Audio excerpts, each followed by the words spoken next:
Hello, I'm Shubhamoy Banerjee, and I'm coming up with a new channel today. It's a channel's name is Amazing World of Shubhamoy Banerjee. Now, in this amazing world of Shubhamoy Banerjee, we are going to discuss. I'm going to put videos on different topics on different subjects like movies, music, sports, adventure, literature, philosophy, science, politics, religion, etc., etc., etc., etc. So different things. It shall have a wide range of subject to discuss upon. Today, I'm going to take up a very interesting subject, a very niche subject. We are all children of 1970s and 80s, and we grew up, with movies which were adventurous and action-packed movies. And the main source of these action-packed movies were the Western movies, which were made in Hollywood, which were known as the Wild West. So today I'm going to discuss something on the, the Western movies. There are different actors in Western movies, and it's from generation to generation. It has been appreciated by a large number of audience across the world. So let's start.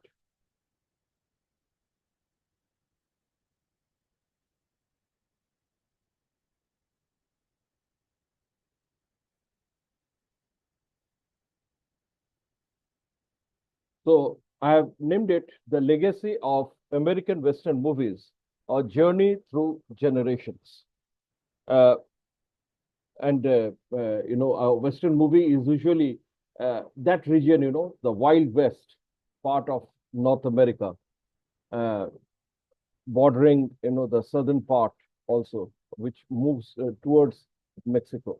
So from Texas, and it goes, there's the desert also, the wild desert, Arizona. So everything falls in that particular area, the Grand Canyons and all. Uh, Wonderful place.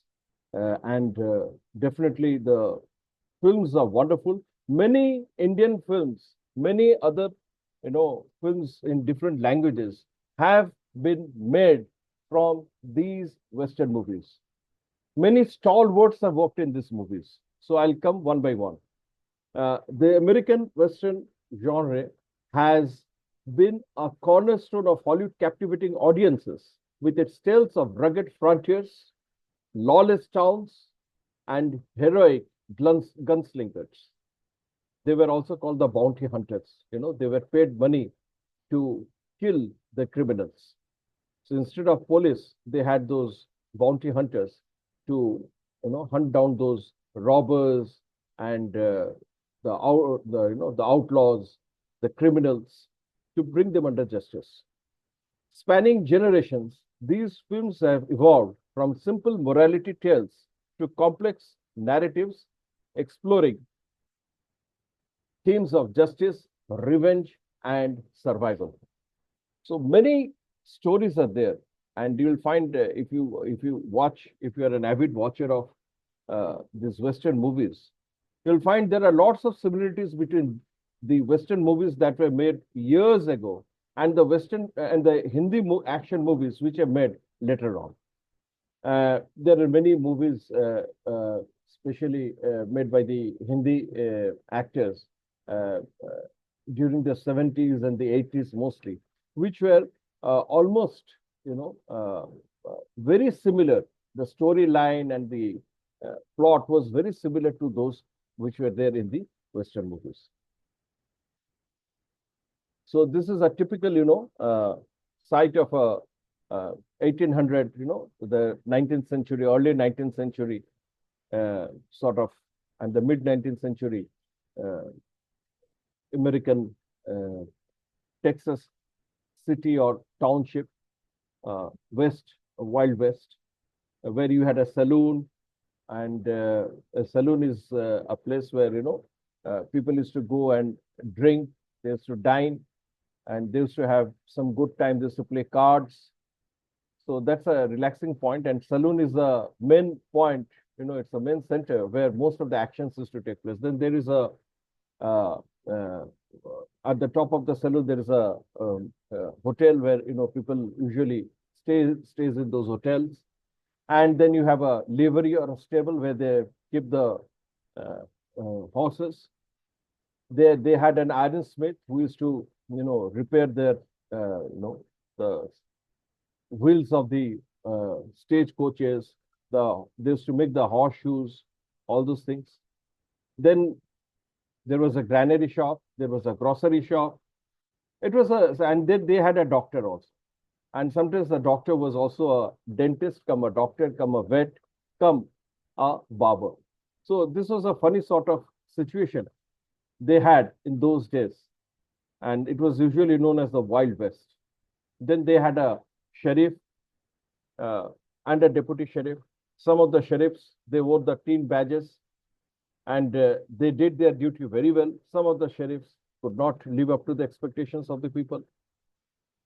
So, and then there were gangs of people, and there were gangs of robbers. They used to come. Then there was a bank. Usually, those banks were raided and robbed. So there are different stories, revolving around these small townships. This is a typical cowboy on the in a setting of the this Wild West. The golden age, that is from 1930s to 1950s, just after the World War I, the Western genre solidified its place in cinematic history during Hollywood's golden age. Legendary actors such as John Wayne. John Wayne is someone, he is a cornerstone of the Western movies. The Western movies cannot think of a Western movie without John Wayne. So John Wayne is you can say one of the most brilliant actors of all times. Fondly, he was called the Duke. He had his typical style, very tall, robust, very well built, and he was very fast with his guns, and very sincere actor. And he acted for a very long time. John Wayne. John Wayne riding the horses is a very typical, sight. Even some of the Indian actors have appreciated, and they have copied John Wayne, in their movies and all. And wearing his hat, typical hat, and there is a piece of cloth wrapped around it. That is his typical style statement. Usually riding a white horse, and too fast with the guns. Then comes Gary Cooper, one of the most brilliant actors, not only in Western films, but in the mainstream movies of Hollywood. He's one of the brilliant actors, Gary Cooper. This is a scene from High Noon, one of his classic. And then there was Randolph Scott. He's another brilliant artist, he's a specialist in Western, action movies. Now, when I'm testing this coffee, I am reminded of the Western movie where the heroes and the other characters, they sit with the mug is not of porcelain, but of tin. It's made of aluminum, some metal mug, and they brew the coffee somewhere in the campsite, and they drink it, and that is one of the main refreshment they have. Now, all these movies, they became synonymous with the genre, embodying the archetypal, a cowboy, which it stood for courage and integrity. So cowboy was something, cowboy films, the Wild West, the cowboy films was uh, it was rich in action. It was rich in plot, and the Americans were just, they were settling in a very, in a very adventurous way. They were moving. They were migrating from Europe and other parts of America, North America, towards the western part, and they had to face many difficulties. And there was a struggle. It was really a struggle, for several years. And even they have a part which is known as the Civil War. The Civil War during Lincoln's time, Abraham Lincoln's time, President Lincoln's time. So that Civil War is also included. Some of the Western movies, they have included the Civil War also. So that was between the southern part and the Union of the Union Army. They were known as the Greys and the Blues. The Greys were the southern, and the Blues were the Union part. So films like Stagecoach. Stagecoach is one of the classic movies of John Wayne, somewhere in 1939. But I can assure you, if you see this movie, you won't feel that you are in 1939. You would feel that you are in 2025. It is brilliant movie, brilliant action, brilliant, wonderful script. What flow of the movie, the speed of the movie is incredible, even to this day. The way John Wayne has acted in this movie is incredible. Then High Noon is one of the most, I think, one of the best movies, cult movies, I can say. Gary Cooper himself, an institution in acting, no doubt about it. And High Noon is something, it is about, a sheriff who is already, he's leaving the town. He's going away, but he is challenged by an old, rival of his who is a criminal, and he gives him time that by 12 o'clock he would be killed. He comes with his men, and he is left alone to fight in the town. And he is fighting on the day he has got married. So it builds up a very thick plot. It is very tense, and you are almost sitting at the edge of your seat when when the tense moment comes in this movie. It's a wonderful movie, a must-watch movie, I should say. Similarly, Stagecoach is also a wonderful movie by John Wayne, where the stagecoach is being he accompanies the stagecoach, and in the way he comes across so many difficulties, he and the passengers. That's a wonderful movie also. Shaun is another great movie of that period. Shane. And then you have Ride Lonesome, 1959, and this movie is starring Randolph Scott, a very handsome hero, very well,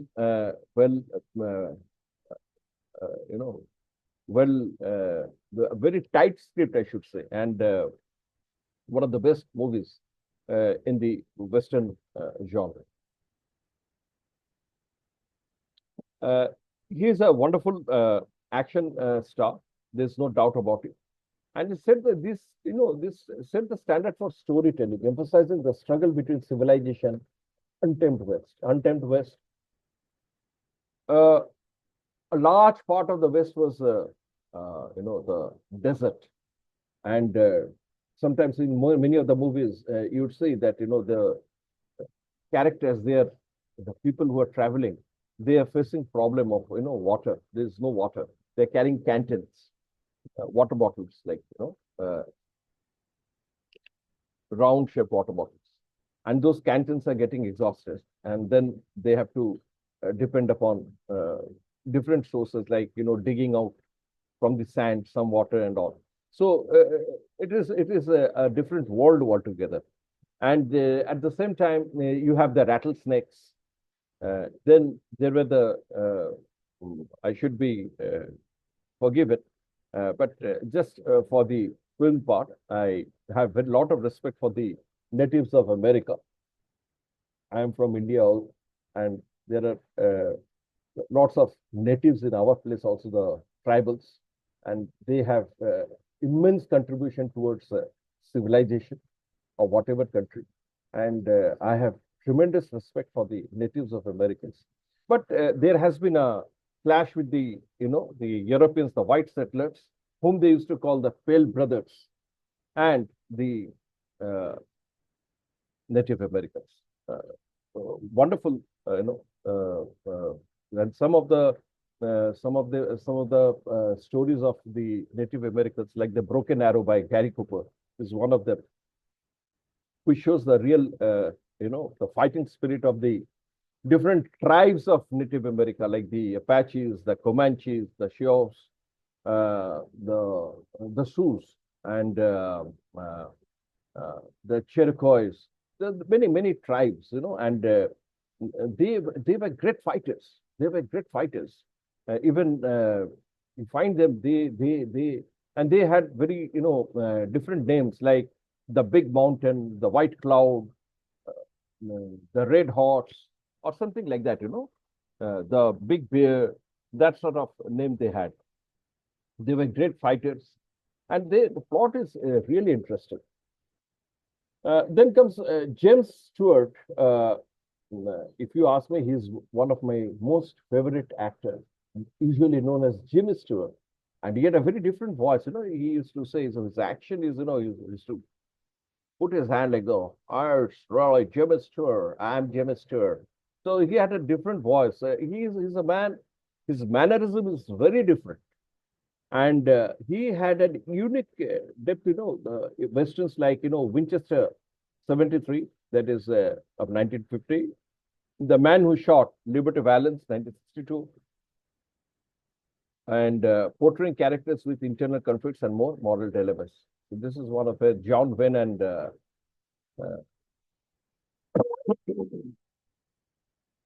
uh, John Wayne and Gary Cooper are acting together in the movie. The man who killed the Man Who Shot Liberty Valance. It's a wonderful movie. It's one of the classics.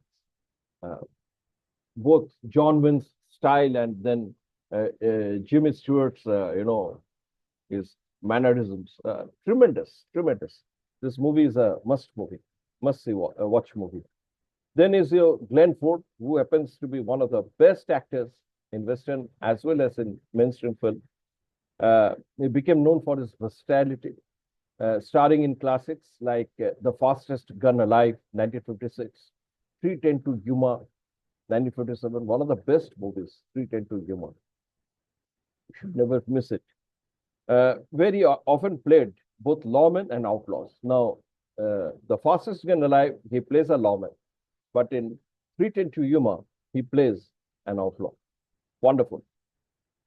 This is Glenn Ford. There is another movie I forgot to tell you by Gary Cooper. It is known as Veracruz, where you have another star, great American star, Burt Lancaster. Wonderful movie. That is also a movie where you can find real action, and there is a tremendous in-depth story in that.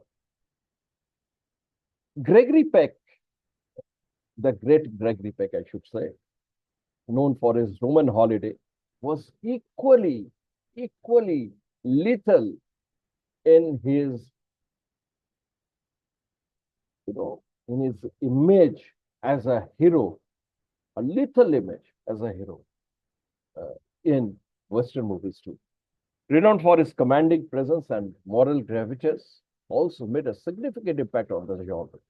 His role in The Gunfighter, 1950, redefined to the Western protagonist, portraying an aging gunman struggling to escape his violent past. That is one. Then Gregory Peck's contributions helped elevate the genre by infusing it with psychological in-depth and poignant character studies. He also starred in McKenna's Gold, one of the classics, 1969, an adventure-filled Western that blended actions, treasure hunting, and mysticism, showcasing the genre's ability to incorporate diverse storytelling elements. Another notable Western featuring pick was The Bravados, 1958, a wonderful movie where he plays an army officer. Wonderful movie where he played the vengeful rancher seeking justice. You know, he was an officer and then he became a rancher. Uh, uh, Additionally, he starred in The Valiant, uh, 1962. This is also where he was an army man, further cementing his legacy in Western cinema. I'm sorry. In Bravados, he was a rancher, and in The Valiant, he was an army man. The stories are so thickening that you sometimes get confused. And this is Gregory Peck, in The Bravados, and Mackenna's Gold. Omar Sharif is there. He's another great actor. Directors like John Ford played a pivotal role in crafting sweeping epics that showcase the grandeur of American frontier. One of the most celebrated westerns of all times, The Magnificent Seven. Now, this is a movie which has a very special place in Western films, and some Hindi movies have also been made on these lines during the 70s.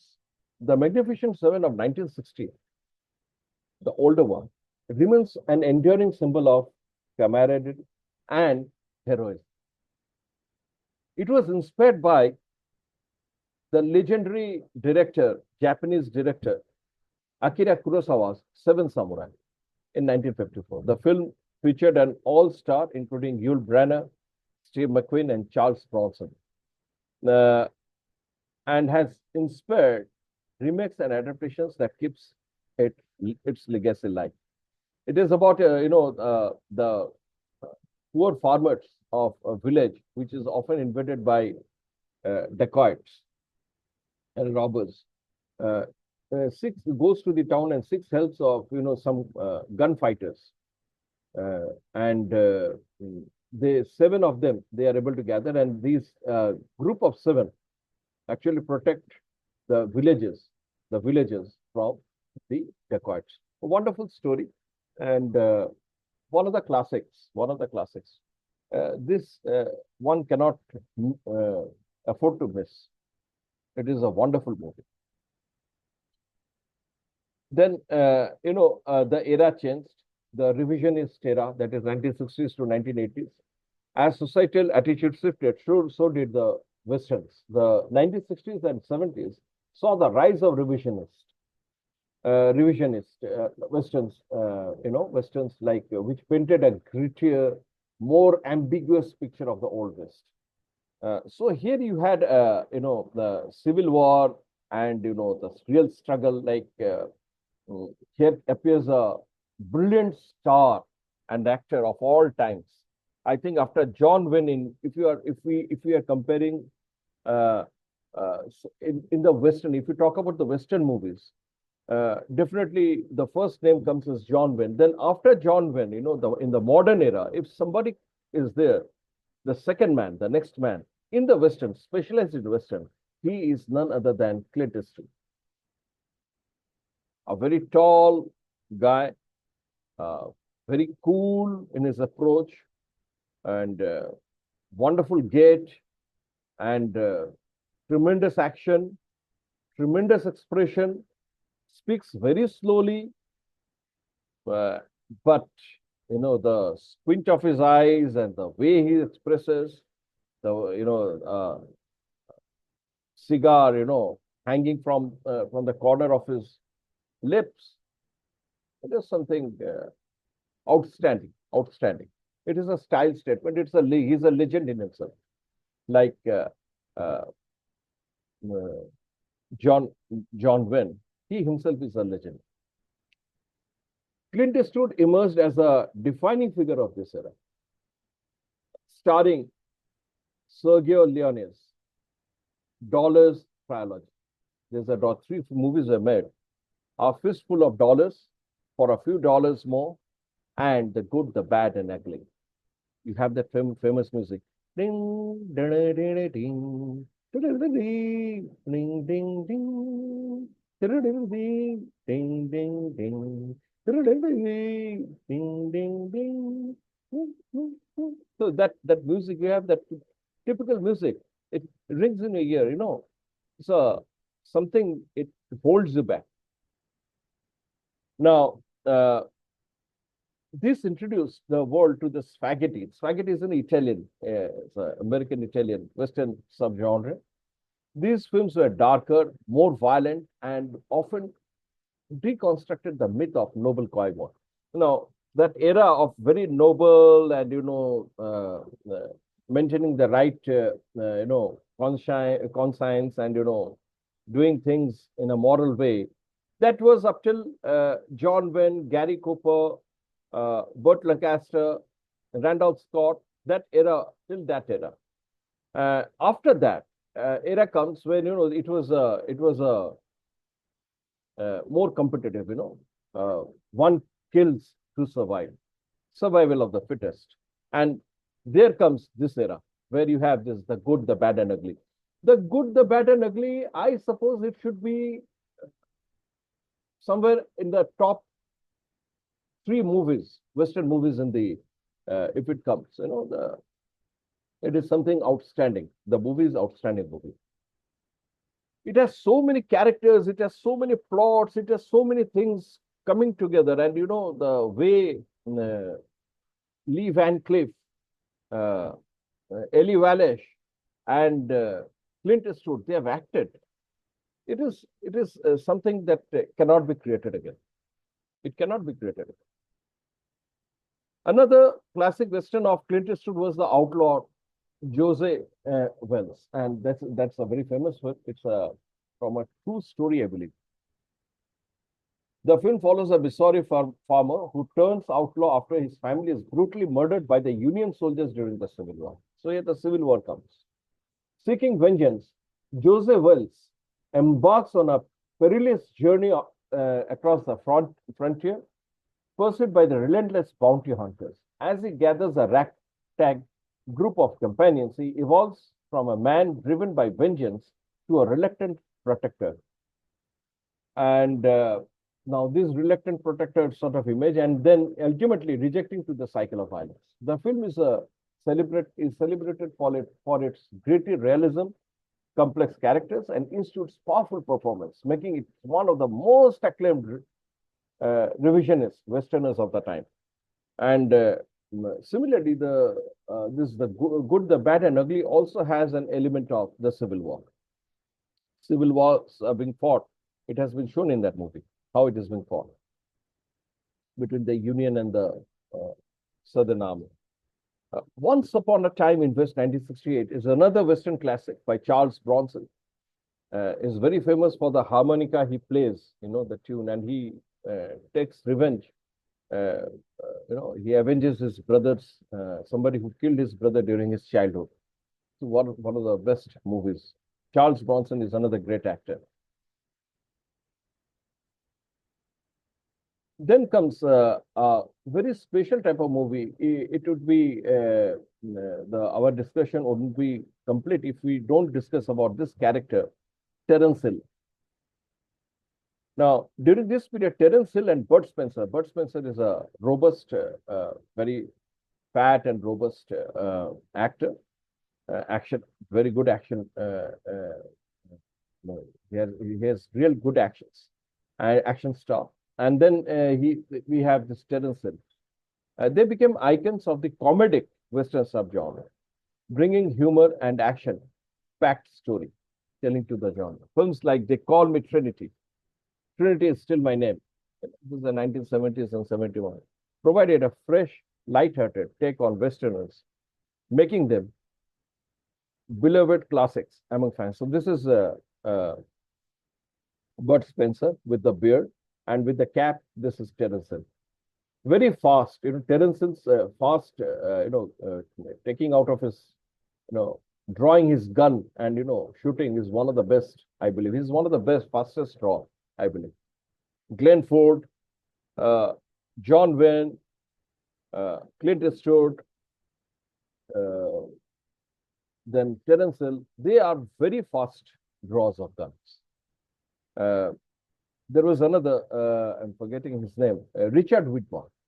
He is also a very good actor. The 1970s also brought deeply introspective Westerners like The Wild Bunch, 1969, and Unforgiven, 1992, which questioned traditional heroism, explored themes of regret and redemption. So as times moved, uh, movies were made in the 90s also. Even today, lots of good Western movies are made. The modern Western 1990s to present, despite declining popularity in the 20th century, the late 20th century, the popularity has declined. Westerners have persisted, evolving into two contemporary masterpieces. Films like The Dances with the Wolves that came in the 1990s and Tombstone rekindled interest in the genre, while No Country for Old Men, 2007, and The Revenant, 2015, infused it a more uh, uh, existential and raw storytelling approach. So Kevin Costner was there in this movie, Dances with the Wolves, one of the best movies, I should say, of the time. And uh,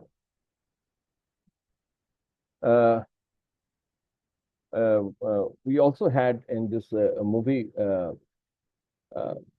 Kevin Costner, whose action at the same time his expressions, at certain scenes, they are outstanding.